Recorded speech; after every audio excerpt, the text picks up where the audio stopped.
Hi, Facebook friends. My name is Joel Christopher Payne, and today I'm going to reveal a revolutionary piece of technology that is nothing short of a game changer. We're talking about something that has the potential of changing the world. So I'm going to start off with this presentation with this little proposal. If you can go back into time and meet Steve Jobs and Wozniak in their garage stage, the very beginnings of Apple, would you be savvy enough to see and understand what was happening? Well, today I'm going to give you the opportunity to have that moment right now. So before we get to the reveal, I want to go back 7 years so that you can understand how this technology came into my possession. Being the Walt Disney inspired guy that I am, I'm not much of a businessman. So I was looking for a Roy Disney component to my Walt Disney scenario. So I put out the word, some feelers, and a mutual friend got me in touch with this man named Rod Nakamoto. Now, many of you have never heard of Rod Nakamoto, but you have absolutely used some of his technology.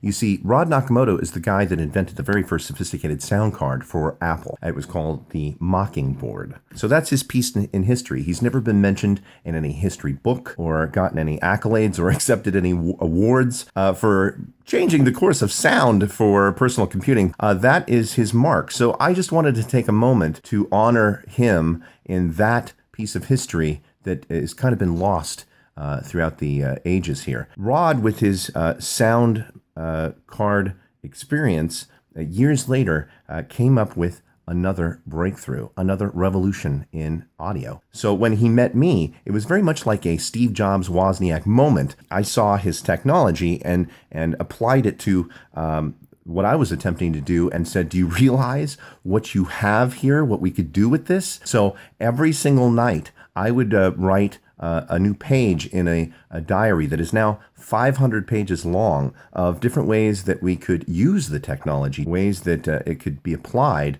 to not only different products, but the way we could use the technology. And over the course of the last 7 years, we have had to invent words, phrases to describe this new form of storytelling that I'm about to reveal to you. So without further ado, I'm going to show you the technology right now. And I thought it was appropriate to honor my hero, Walt Disney, and honor my friend Rod Nakamoto with his technology, showcasing a story that I think you'll find familiar. So here is the technology. These are the units. They're very tiny. This right here is actually a battery pack that has 4 AA batteries that we've added in there. And this is an over-the-counter speaker that we plugged into the unit. The unit's really tiny. So we've got 3 different performers here. This technology would be embedded into the toy. So we're going to play the story. This is something that should be really performed for you in person because it's an audio experience and it doesn't translate very well through a phone, but hopefully you guys will understand what's happening here. So here we go. Henry, what's holding you up? Let's get on with the show. We can't hang around here all day. Now, Buff, be patient. Takes a little doing to set these things up. Yeah, we ain't going anywhere anyhow. We're kind of hung up here. Okay, boys. Take it easy. Now we're ready to start. Sorry, folks. I'll be right with you. Hey, Michael, mi amigo, pay attention, it's Joe time. So it is, and what darling people I have sitting under me. Mon ami, I am always ready, as you say, to put on the show. There you go. The next demonstration is not just a talking toy, but we want to have toys that sing together, just like the Tiki Tiki Room did. And so I reached out to my friend Artie, who has this really amazing band, tribute band, a Beatles tribute band called the Fab Four, and he was kind enough to donate some recordings that he has, recorded in the same way that the Beatles actually recorded their stuff, all on their own individual tracks. So I only have 3 prototypes with me. Rod has the other prototype, so I mixed Ringo in with another performer, but here's Twist and Shout broken out into 3 parts. 1, 2, 3,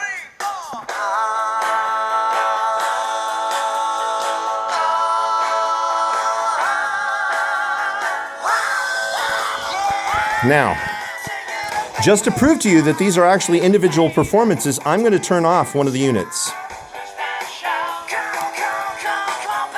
let's turn these off here. So there you go. We've got one performer right there, and I'm going to turn his off. And I'm going to turn the other performer back on.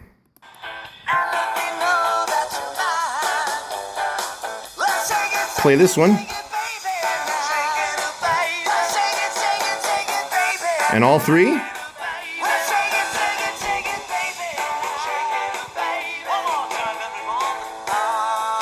There you go.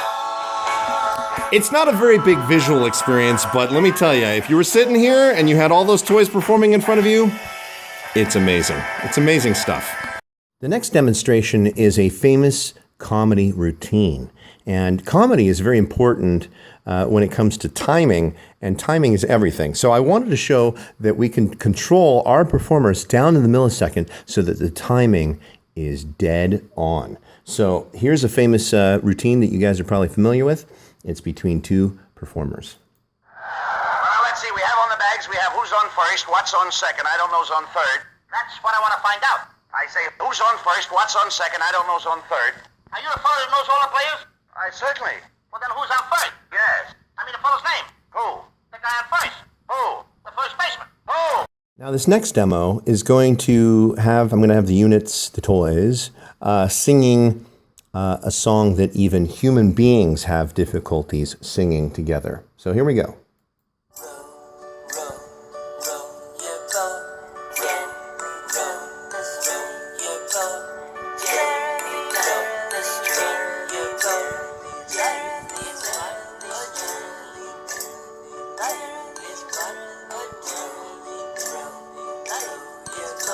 Could you imagine millions of toys doing this?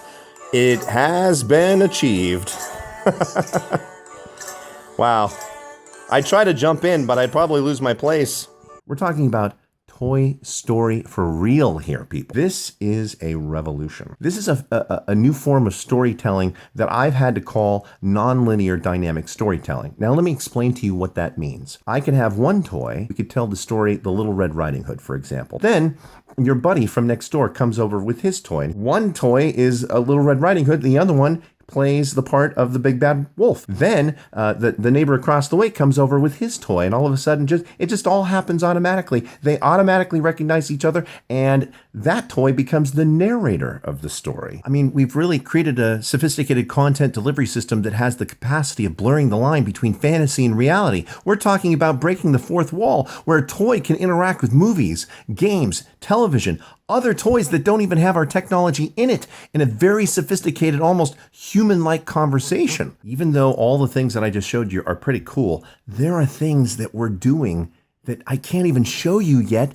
that I still have to keep a secret. So what do you do with amazing technology like this? So I thought about it, and look, I'm a single parent. I have a 6-year-old boy and 2 beautiful 4-year-old girls, and I raised my daughters from birth by myself. It was a very challenging experience. No one wants to go through divorce, but that happened to me, and I had to deal with that. And I had a lot of my friends sending me books, phone book-sized books, on how to raise twins, what to expect when you're expecting type books. And to be honest, I just didn't have the time to read those books because I was changing diapers trying to keep chaos in control. I realized there was a moment a light bulb went off in my head, and I thought, wow, what if I had like a Mary Poppins type toy that I could put in my kids' hands that would back and support my play as a parent, that would back and support my family values, my life lessons, things that I believe my kids need to learn, and I can actually track their progress to see that they're actually learning it. A little helper inside my house that would be using evidence-based research on how to teach any given subject. So I started thinking, where is the lifestyle brand out there that inspires kids to do good things in the world? Where's the pillowcases that they can put their heads down on that has a positive message? Where's the light switch that encourages them to turn off the light? Where's a cup that encourages them to drink healthy drinks and hydrate? Where's the toy that teaches family values, that backs up my play as a parent, feeling good about who they are, positive self-image, so that they would feel both good physically and mentally. It would give them ideas about eating healthy and wanting to exercise. It would encourage that. Interact with their friends, peers of their own age, so that they would learn how to make friends. Like, what is a real friend? What is bullying? Are you a bully? How do you combat bullies? How do you start a club? How do you introduce yourself to a girl and make friends with a girl if you're a boy and you're shy? You know, how do you take care of the planet? What's biodiversity? What's our place in the universe? What are rocks? Why do we need plants and animals? You know, why are those things important? Let's talk about a kid's future. So I found 60 well-being experts from around the world that have bought into the Friendliens idea, the 5 destinies, that's what I call it, 5 core values that I see covering subjects with thousands and thousands of stories, games, and songs that will inspire kids to do good things using evidence on how to teach these things to kids. Why is the Friendlien Project so important to me? I read a statistic this last year that said 12,000, this is just an average, 12,000 kids each year between the ages of 5 and 11 are admitted into psych wards because they've attempted to harm themselves, because they can't cope with the stresses of life, because they've been bullied, because they feel they don't fit in and they want to check out. Some of those kids, between 300 and 500 a year, actually succeed in killing themselves. They succeed. We're talking about kids as young as 5 and 6 years old. So this is important. This is important. We can't have a generation that doesn't have values. My hope is to create an app that allows me to distribute the content safely in a protected way so that we can register users and that we can create accounts, and you'll get access to all of these cartoons that I'm trying to produce that teach these amazing lessons for $1. Okay, but I've raised $10,000. I'm $5,000 short. There's a 8% fee, so I made it $5,500 so that we can get the $5,000 that we need. And I, just like Walt Disney, will create an empire starting with an animation company, bringing these cartoons to your kids. Once we get that out there, we hope to create enough revenue from that content and generate enough interest in what we're trying to do so that we can fund the production of this amazing toy that will interact with those cartoons. So there you go. I've gotten it off my chest. At the very least, Rod Nakamoto has gotten his mark in history that he did it first. We've got a digital timestamp with this video in the world if anybody else comes along down the road and says they did it. No, Rod Nakamoto did it. And hopefully you believe in the Friendlien Project and you'll support it. And that's all I got. Thank you for your time.